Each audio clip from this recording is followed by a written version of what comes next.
Okay, so I think we'll get started. So, yeah, morning everyone. Thank you for joining us. I'm Lisa Ashby-Dowling from Growth Platform, and Growth Platform's the City Region's economic development company.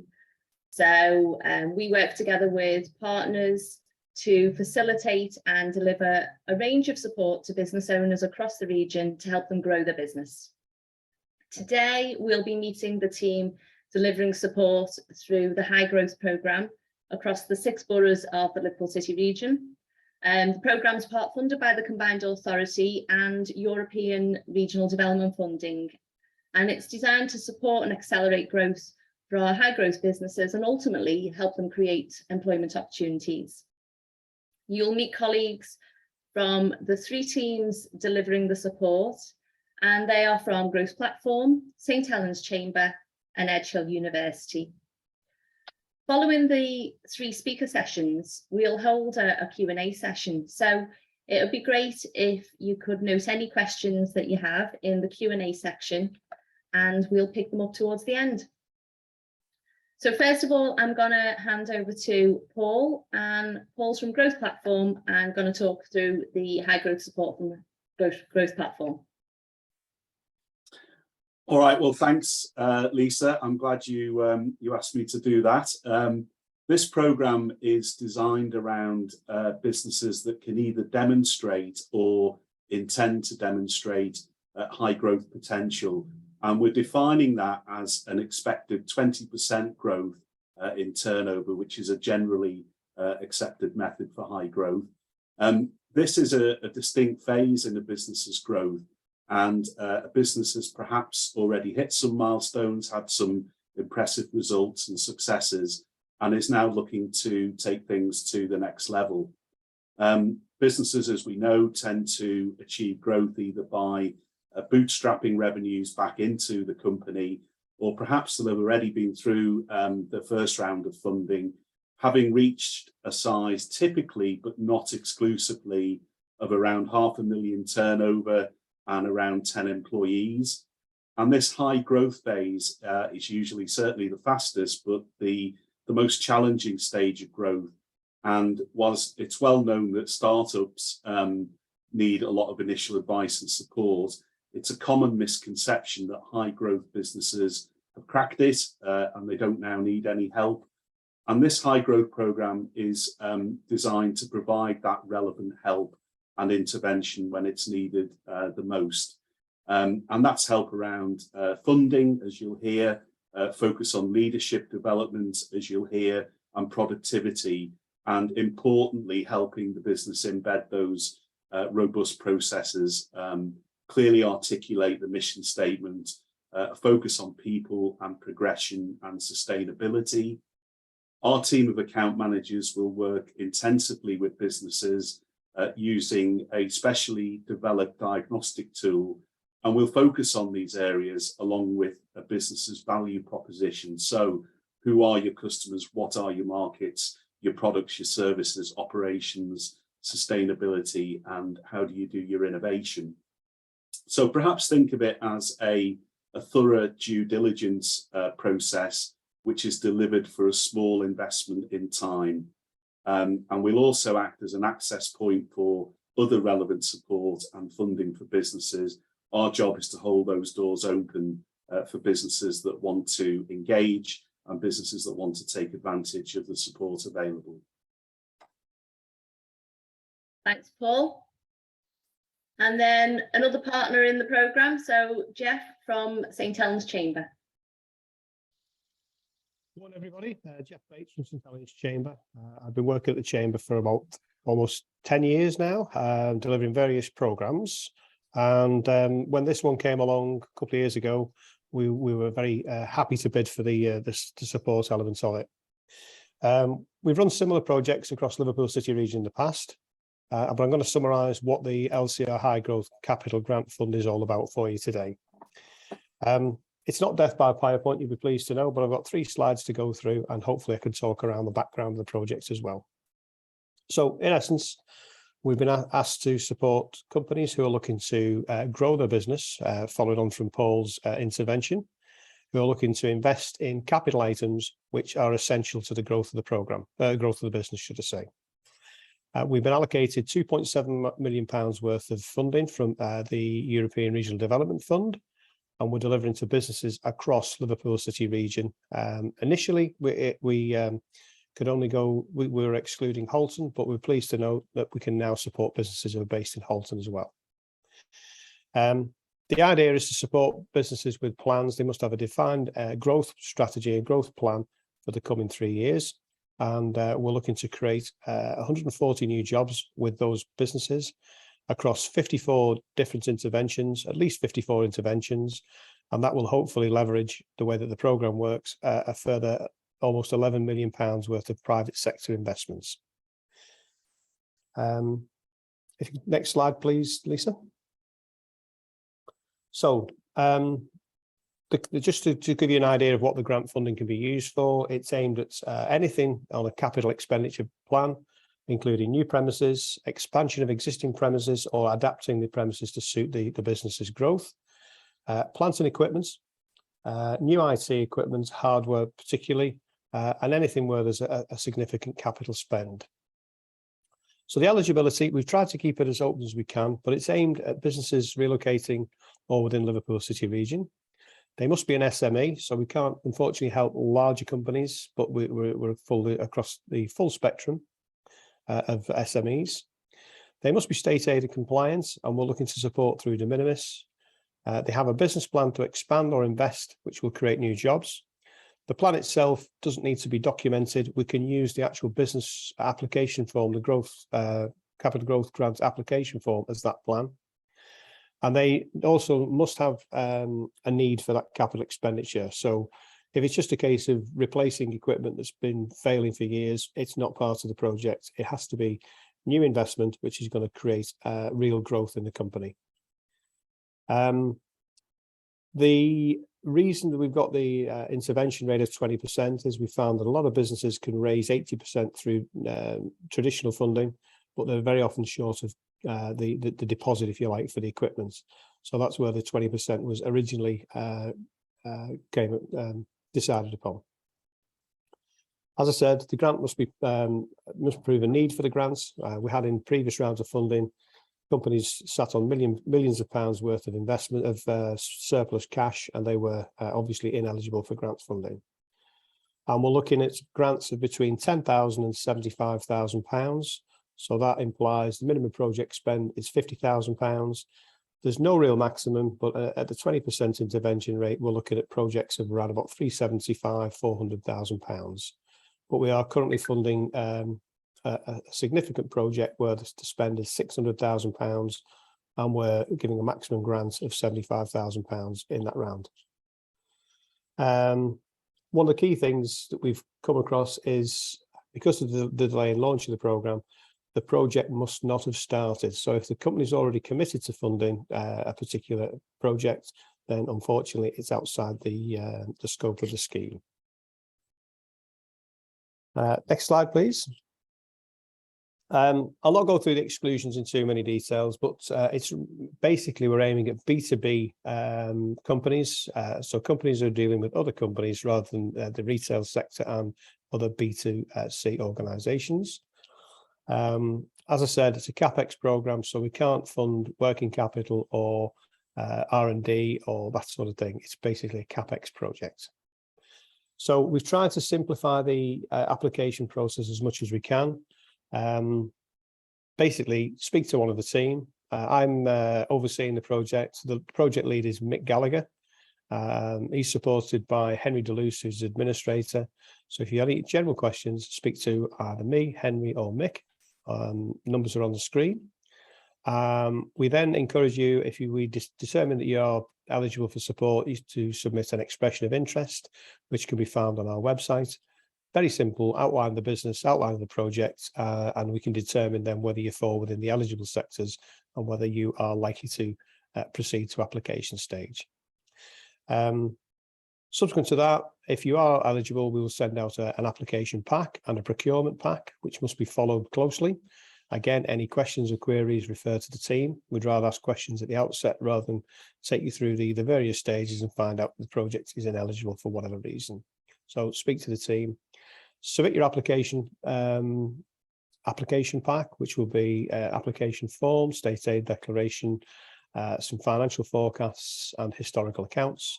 And then you'll be linked up with Mick, who will do undertake a full review of the business and the project, and hopefully put you forward for support to our investment panel. The investment panel sits once a month, and we are averaging 5 to 6 applications per month being approved at the minute. Oh, sorry, being considered at the minute. Because of the fairly robust process that Mick uses for the assessment, with very few applications declined. 1 or 2 we asked for additional support or additional information for the business. But if we get through to investment panel, it's normally the last sort of stage of the approval. Having said that, there's always a first time. Once the application has been approved, you'll get a grant offer letter, which contracts to support the fund at a very set intervention rate. And then you could contract to create a set number of jobs within the project timescale. At the moment, the project is due to run until the 30th of June next year. All financial commitments must be made by then. So there's a fairly tight deadline. So if you're looking to grow with this capital growth fund, you need to get your application pack in as quickly as possible. So the first stage, as I said, expression of interest, and then we'll take it from there. One thing we have come across with 1 or 2 businesses is they have struggled to put the application pack together themselves. We'd always recommend that you speak to either the local authority or your local Chamber of Commerce, who'll be able to help you with that through one of their support programs. And if you're still struggling, speak to Mick and he'll hopefully guide you through. Very quickly, success story to highlight what we're doing. A local firm in Knowsley applied for a grant probably late on last year. It was approved in, I think it was March of this year, to carry out, again, it was one of Mick's applications, about £450,000 worth of CapEx. It was a fairly simple project, so it was completed very quickly. We paid out the grant in full in, I think it was June of this year. And they've already created the 8 jobs that were contracted to create as part of the programme, which is fantastic. And the good news from the directors when we spoke to them last week is that it's highly likely that they will be delivering a further 12 jobs later in this year once the project really takes off. So they're going to over-deliver on the job fronts to the tune of 20 positions. So again, great project, simple project. They follow the rules, follow the sort of guidelines, the application process, and everything turned out really, really well for it. Okay, so like I said, Capital Grant Fund, 20% project support through the Chamber and through the ERDF fund to support capital projects based in Liverpool City region. Thank you. That's great. Thanks, Jeff. And then I'm going to hand over to Steve, and Steve is from Edge Hill University. Thanks, Lisa. Morning, everyone. Thanks, Jeff and Paul. So we run the Innovation Sprint programme within the SME Productivity and Innovation Centre here at Edge Hill University.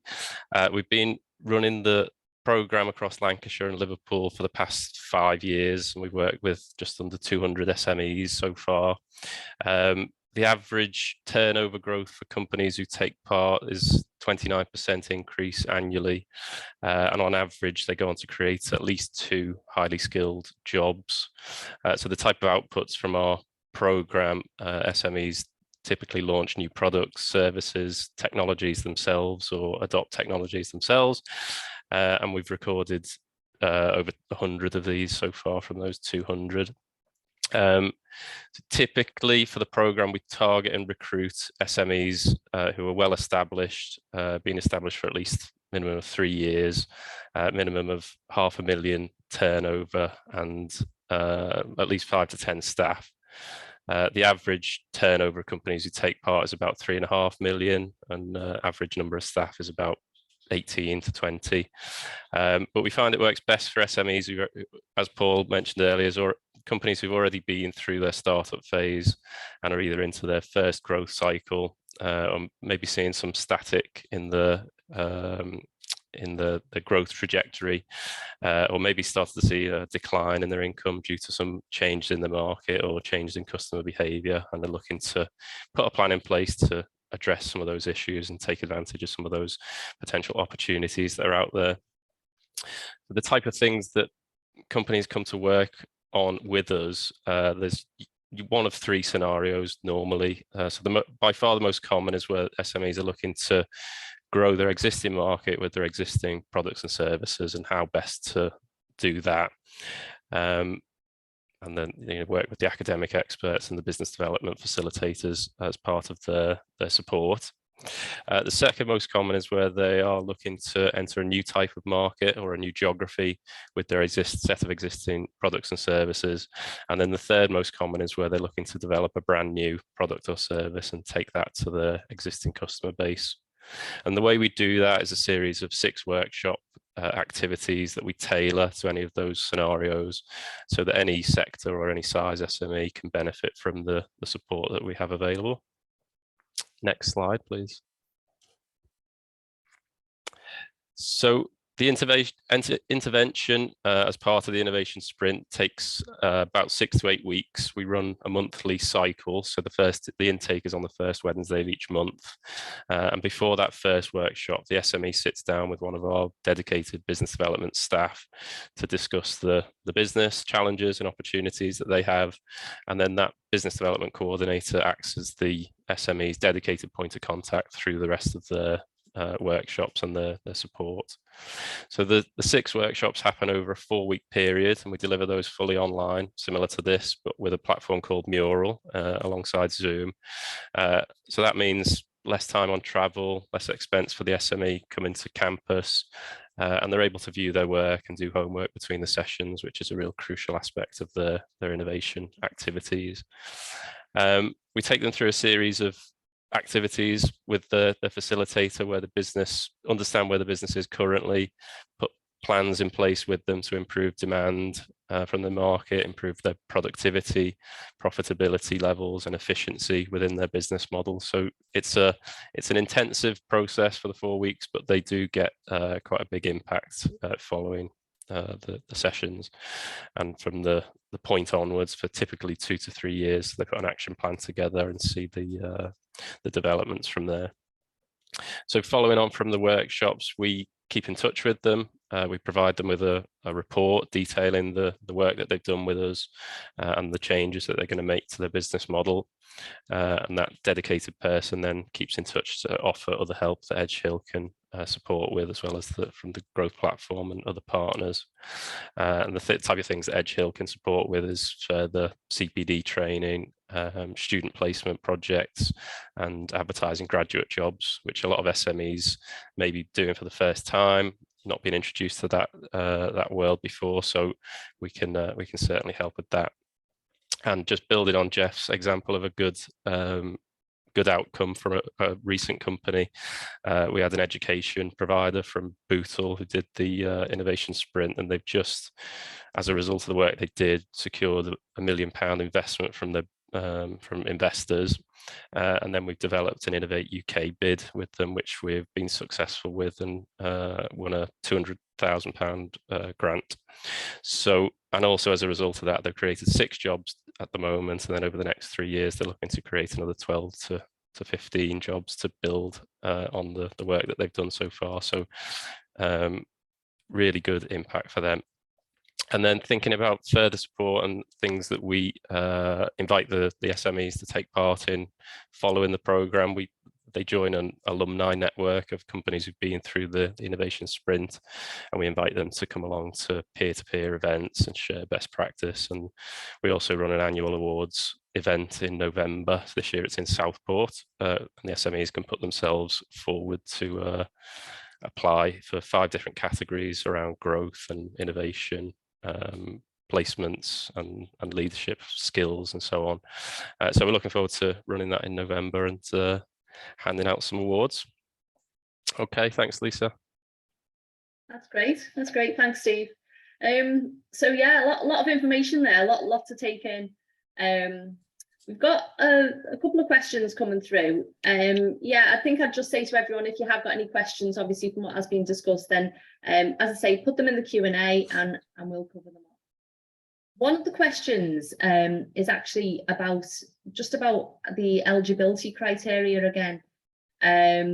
So they're wondering if they actually fit the high growth category. Paul, do you want to pick that up first, and then I'll just go on to another related question about a pre-revenue business as well. Oh, Paul, you're on silent still, on mute even. Somebody had to, didn't they? Yeah, sure. The definition that we're using for this programme is a business that can either demonstrate or intend to demonstrate 20% growth in turnover. That's the generally accepted method for considering a high growth business. So aspiration to, or well on the way to demonstrating that 20% growth. That's really what we're looking for here. Okay, and I think just to touch on what both Steve and Jeff have mentioned, you're looking at obviously those established businesses really in terms of 3 years trading, minimum turnover, or roughly a minimum turnover about $500,000 and 5 to 10 staff. Yeah, I think that's ideally where we think this would be most relevant. But by all means, it's not a hard and fast figure here. Businesses can very quickly perhaps get past that sort of size in turnover and growth. So if you're on the way to getting there and need some help from the programme, by all means, let's have a conversation. Okay, so one of the questions that's come in is just saying, do we have to provide 3 years filed accounts? They say my company was incorporated in 2020, so is it eligible? It's been in pre-revenue as they've been working on R&D, and they've just launched their first version of the app this month. I suppose, I think if I can just come to Jeff and Steve, just for your view on that, just at the moment, because obviously I suppose we have mentioned that there might be other support available, but just to clarify where we are with both Edge Hill and St Helens Chambers high growth offer. I can start the ball rolling with that one. We have a fairly defined requirements as far as trading is concerned, and it's to determine the risk as far as the grant's concerned, because we're talking fairly substantial amounts of support here. We need a company that's been trading for at least 3 years, and they must be able to produce at least 2 years trading accounts, and if they've got subsequently some management accounts to back up the 3rd year, then that will be acceptable as well. But they need to have a trading history. So in the case that you referred to in the Q&A, if it's pre-revenue, then as far as the capital grants fund's concerned, we wouldn't be able to support that business because there's no established track record for that company. But as Paul said, we are trying to be as flexible as we can. We try to support as many businesses as we can. The hard and fast rule of 3 years accounts was sort of considered. And as I said, if we've got reliable management accounts, we'll flex on that if we can, that's all. But it's to determine the growth plane, if you like, of the company pre-application, and then look at the forecast to see what's going to happen post-investments.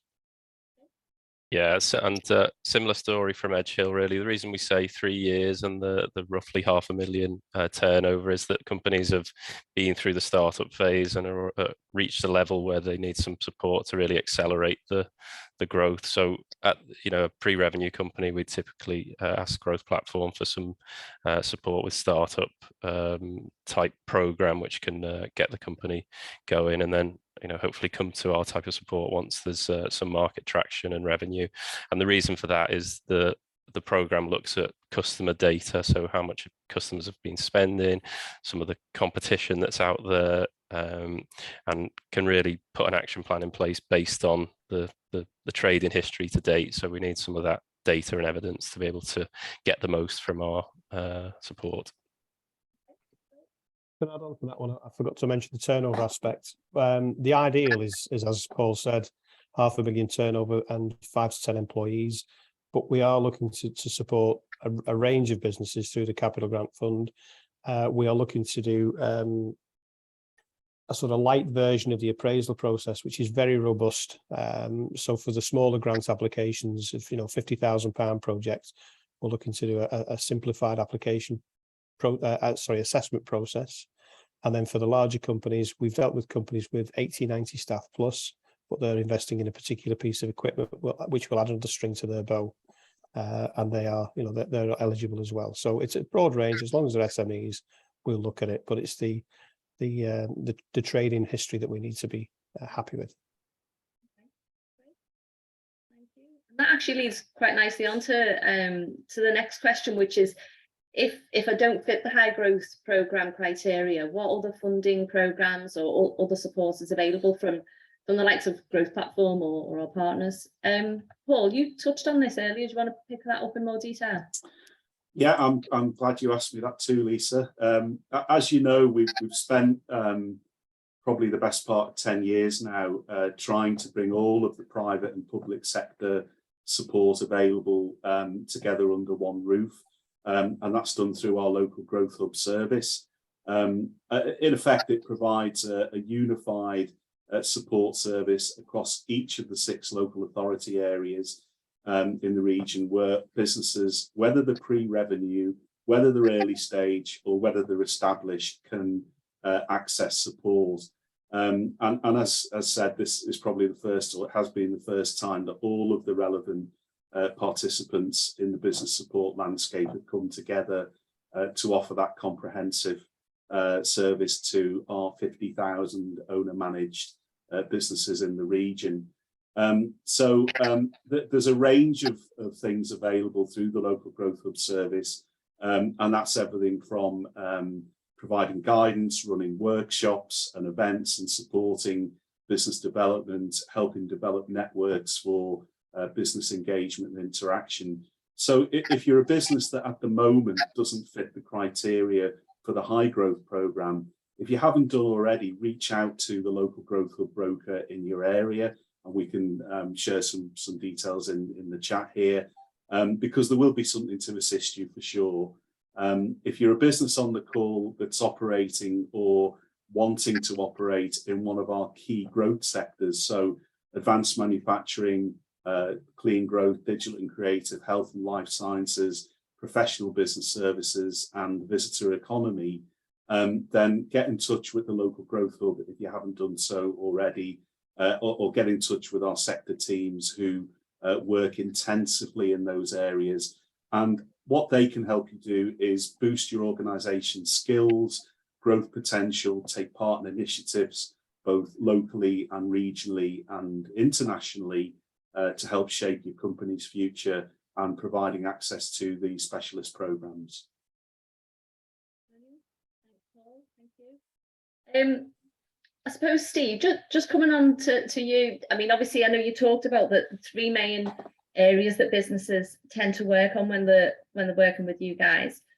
One of the questions is asking about, can you give sort of an example of the innovation that business leaders might look at through the programme? Yeah, so one of the first conversations typically from companies when we approach them about taking part is, what do you mean by innovation? And the simple answer is enabling the business to stay relevant, whatever that means for their marketplace, their customers, because markets change, customer habits change, and if the business model stays as is for long enough without innovating or adapting to maintain that relevancy, then the business model can ultimately go out of date and start to fail. So that can mean different things to different companies depending on where they're at in the life cycle. But the type of innovation we typically help with is around business development, making sure that there's a well understood product and service out there in the market, product or service out there in the market that's going to resonate well with their target audience. And we tailor the program depending on whichever those 3 scenarios are that they enter the process with. So existing product and service to existing customer base, new product or service to existing customer base, or existing products and service to a new type of customer. and it's putting those plans in place to get to grips with that, whichever that opportunity is they've got in front of them. So we often work on business management systems, so the digital capabilities, and design and implement plans to help people with things like CRM systems and resource planning software, because companies have often outgrown their existing business management systems and want to move away from paper-based or spreadsheets to, the latest digital business management tools. And so you need to spend time on designing how that's going to work and how they're going to get the most from that. So we do that as part of the support, and then help them to be prepared to roll that out to the rest of the organization so that everyone's on board and is prepared for the next phase of their growth. I can imagine in that scenario, then it's a case of that what they originally wanted to address, that actually the business ends up seeing much more benefits across the wider business. Yeah, so that they have an idea maybe about what's happening in the market or the customer base, but it's only when you really step back and look at the data and information that's in front of them, you get kind of light bulb moments and oh my god moments, things that really need to be sorted out, and those things get put in place, and then they go from there. But that's the typical, the main bit of feedback we get from business leaders who take part is the dedicated time working on their business model is the most valuable aspect of it. They don't get enough time to do it, and dedicating 6 sessions in a month is a really good way of focusing on some of the challenges they've got. And then they'll often say, we're going to do this as an annual thing, to re-review where we've got to, and because things don't stand still, they have to review and do the action plan for the next year. Okay, great, thank you. And then a question here, actually, I think this is specifically around your offer, Jeff. Could you give some examples of eligible spend or projects that the capital grant fund could be used for? Yeah, certainly. Eligible spend, as I said, it's capital items, so machinery, equipment. A good example of this is a company that we interacted with in Huyton. They were looking to acquire, it's an established company, been going for many years, injection molding company who were looking to expand generally, but they won a contract to supply a particular product to the overseas market, which is good. It was a fairly significant contract. I think it was about £500,000 per annum just for that particular delivery, but they needed additional equipment to complete the order. Approximate figures: piece of machinery, £100,000, some robotic adaptation to the machinery for a further £20,000, £120,000 project. Grant support was £24,000, 20% of the actual project cost. It completed very quickly, and they took on 3 new employees the day after the machine was commissioned. So that was a great project to sort of highlight what they needed. Things that we can't consider, working capital, basically. We've been asked to support companies' expansion plans with wages to take on 2 new staff. We can't do that, unfortunately. It's not CapEx. Overheads, including rental of property over the next 3, 4, 5 years, support with that. That's not something we can't support with.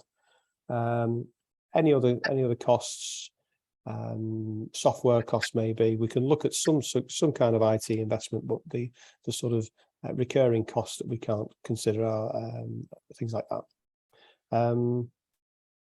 Yeah, I think the basic thing is to ask, really, if you're unsure about what the eligibility, the expression of interest will highlight that, and then we can look at what the impact of the investment's going to be. The main thing to consider as well is the procurement process. You have to follow the procurement process, which has got very strict ruling under the RDF regulations. We'll help you with that. We've got a procurement pack to help you with it, but you must go through the process. One of the issues we faced with previous grant funds, where we allowed companies to renovate property, and they included every item of cost which they'd gone out to the market for, and we had claims which were literally a foot thick when they came through, where they had so many invoices to go through. So for that reason, this delivery model, we're asking companies where they have got plans like that, where they have a main contractor who they pay one invoice to, or maybe 2 or 3 invoices to different contractors, but we can't get to the situation where we've got an impossible claim to support because of the paperwork. So yeah, it's common sense really, but there we go. Okay, thank you. And I think it's also worth noting, I know, Paul, you mentioned just earlier on about the local growth hub brokers across the region to help with other types of support, but also in additional to specifically related to finance, there's obviously the Liverpool City Region Finance Hub that we work with as well around other financial support for businesses. So that's another avenue as well, that's for businesses of all levels, not just high growth. So I suppose just thinking about where we are now as well, I suppose it'd be good to get a few thoughts from the panel, particularly at the moment where we're like, post-pandemic, facing costs of living costs increases, energy price increases. I suppose one of the things is, how can businesses pivot? How can they look at growth despite these challenges that we're facing? Steve, just thinking about the businesses that you're working with, and obviously the experience of the team that you guys have you got any thoughts on that? Yeah, it's a good question, because obviously, cost pressures are massive for people domestically and commercially. So major part of the help we provide, part of the Sprint program, is what we call self-funded transformation. So that basically means the cost to the business is their investment is their time and effort as part of the 6 sessions and the early kind of enrollment and the follow-on activities. We're not asking them to invest a huge amount of cash, but get more from what they've already got in terms of improving their productivity and outputs using what they've already got within the business. The activities we take people through are quite simple, but kind of really effective for the business owner to get to grips with their current performance and where they're at the moment and what their trajectory is, and then what they need to do more of or less of to improve the bottom line. So an example touched on earlier, adopting a CRM system. You can, nowadays you can start with a free version, and then once you get to a certain size, you can move on to a paid version. But just doing lots of these incremental improvements to managing customers, managing your sales, using an effectively designed CRM system, can really help people with their efficiencies and profitability, so that they start to see improvements, and then they can invest in other things in different parts of the business without a huge outlay to start with. And as you say, it's with like we're talking about the impact on cash flow at the moment, actually it's the seeing the benefit, really maybe using some of those free options first, and then almost got an idea then of what's the important aspects for when designing something for their business and making that investment. Great.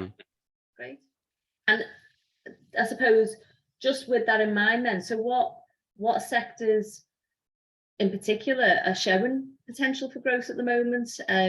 What opportunities should businesses across the city region be looking out for? So we work across sector, across the city region, but the sort of top 3, if you like, we normally touch on are manufacturing. So there's other schemes out there who we kind of work alongside. So there's Made Smarter, and then there's the Advanced Manufacturing Research Centre for the Northwest in Preston, and they've got funding available specifically for manufacturers to discover new equipment, techniques that they're looking to modernise some of their processes or move the business on. The second one, and this is kind of in order of company, a number of companies that we've engaged with and worked with. So would be professional business services. So solicitors, accountants, and so on, architects and things of that nature. But we work quite closely with the growth platforms, PBS board, and there's a lot of obviously potential for growth in that area. Liverpool's already busy in the commercial district with lots of PBS activity, but there's a lot of potential for scale up in that area too, in that sector, right across the region, not just in the city centre. And then the third one would be digital and creative type of companies, that type of sector. So we know that the Baltic area's got a lot of those type of businesses, but not just there. There's digital agencies right across the LCR who are tapping into the support available and are on the lookout for skilled graduates from ourselves and from other universities. So keeping those type of graduates in the region is important, as everyone knows. There's a lot of pull towards Manchester and London and so on, but there's a lot of very good digital creative agencies in Liverpool. And the other side of that is when we get requests for student placements, a lot of the SMEs, no matter what sector they're in, are looking for their first digital marketing person. They're looking for that type of support as a first step. So we get a lot of requests for students from those kind of departments, people to help out with websites and social media, photography, videos, creative writing. SMEs might have a person internally, but there's a lot to do these days in terms of platforms to keep up with and so on. So that's a real growth area for the companies that we support, and for the the companies looking for new staff in those areas.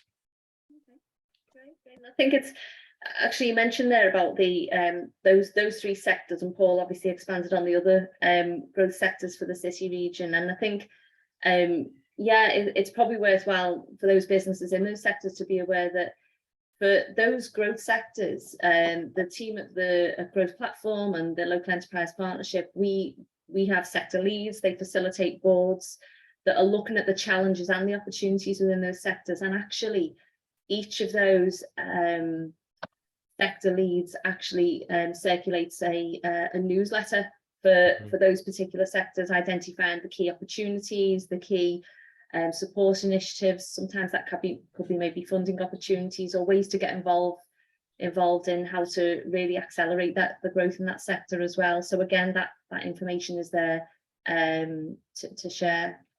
I suppose just thinking about growth, and obviously there's a lot when businesses are growing, there's a lot to keep a handle on. So Jeff, just coming over to you, thinking about the different elements that a business and business leaders often maybe overlook when planning for growth.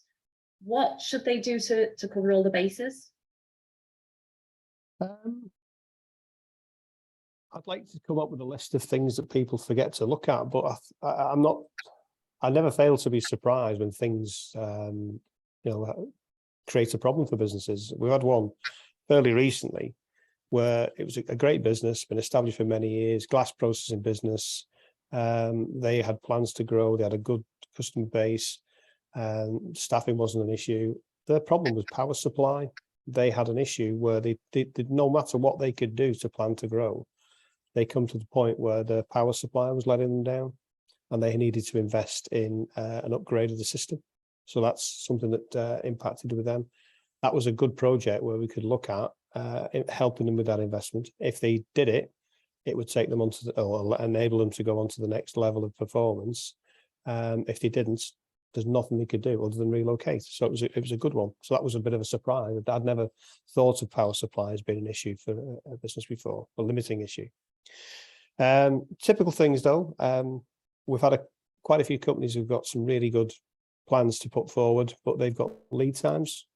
They've got issues with supplying equipment from a limited number of sources, and because the market has recovered of late, the demand for that equipment has been high, and what was going to be a short-term 2-3 month project to get it up and running, they've been given 5, 6, 7 month lead time for equipment. So that's something to consider.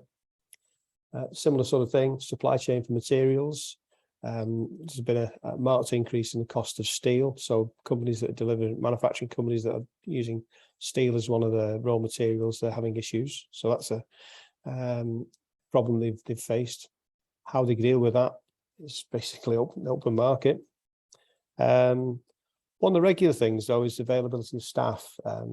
We've got a fairly high level of employment in the UK at the moment, and the availability of staff who are looking to, support companies, that's been a big issue. And the chambers and the local authorities and the various other training providers throughout the Northwest are doing their best to accommodate that. But we still get challenges with people, just actually filling the posts. Paul touched on one earlier, availability of finance, basically. A lot of companies, they jump through hoops to get the first big order coming through. Once they get it, they've not taken into consideration the impact on cash flow. I'm an ex-bank manager. Cash flow forecasts were the sort of stock in trade for that sector for quite a while. But persuading companies to actually use them and follow them and monitor them on a regular basis, it was an uphill challenge all the time. So the availability of working capital, once you've got that big order, how's it going to impact going forward? And the finance hub and the local, growth hub partners will help you to identify where those bottlenecks in cash flow are going to impact on your business. The finance hub is very good at forecasting, and they again will point you in the right direction if you identify a need. So like I say, there's no limit to the number of things that can impact on businesses, but just try and keep an open mind and plan for growth, basically. Plan for growth. Great. Thank you. I suppose really, I know we've covered quite a lot of detail there, but what we will do as a follow-up to this session is you'll receive some information and contact details to the areas that have been discussed. I know, Paul, thank you. You've put some information in the chat there. I'd say thanks again for joining us today. And Paul, Jeff, Steve, thank you for your insight. So to all of you, enjoy the rest of your day. Thanks, Lisa. Thanks, Lisa. Thanks, everyone.